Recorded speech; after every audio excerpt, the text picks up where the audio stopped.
Good afternoon. So let me start by showing you this photo and try to guess what it is. Some art, clothing pattern. Well, it's actually a satellite image of flower fields in Holland. Now, how about this one? Seems kind of obvious, right? A satellite image of a town.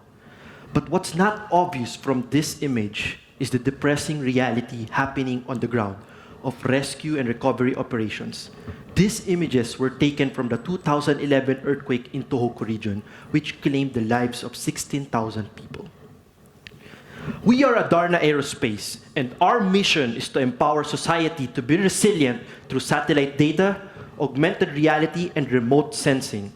Our target customers are companies and organizations in the business of risk and hazard management.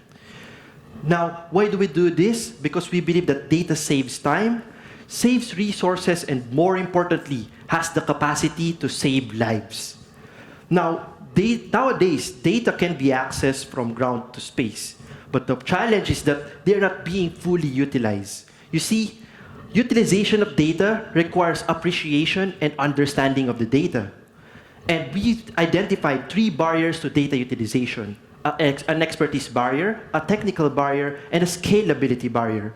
These barriers are present in the current ecosystem where companies have to have their own set of experts with specialized equipment to process the data.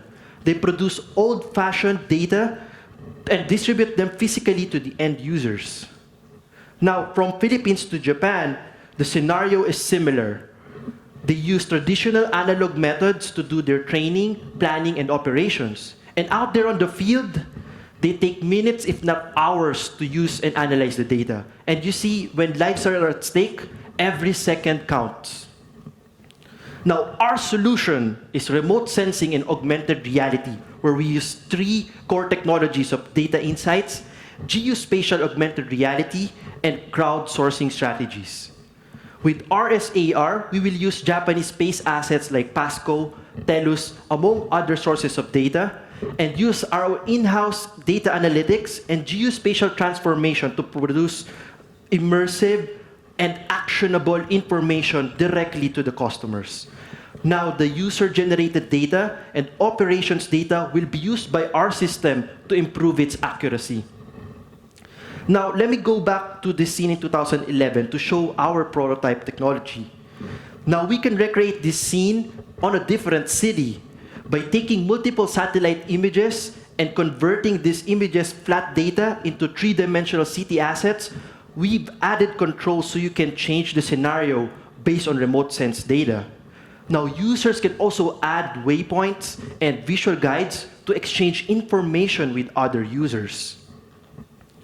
Now, our go-to-market strategy is a business-to-business and a business-to-government approach. We will be targeting first countries in the region who are prone to disaster, Philippines and Japan. Now, for the Philippines, we will primarily be targeting government institutions, and in Japan, private institutions. Now, the market in these countries is significant, standing at $870 million per year. Now, we've already started engaging them since September. Private institutions in the Philippines and private companies like Weather News Incorporated in Japan. Now, we will offer our software as a service and engage these institutions on project-based contract, subscription-based services, and offering licensing options of our AR engine. Now, our projected revenue for the next 3 years is $26.3 million. Working hard on this effort is our team who have deep background in aerospace research, remote sensing, and augmented reality constructs.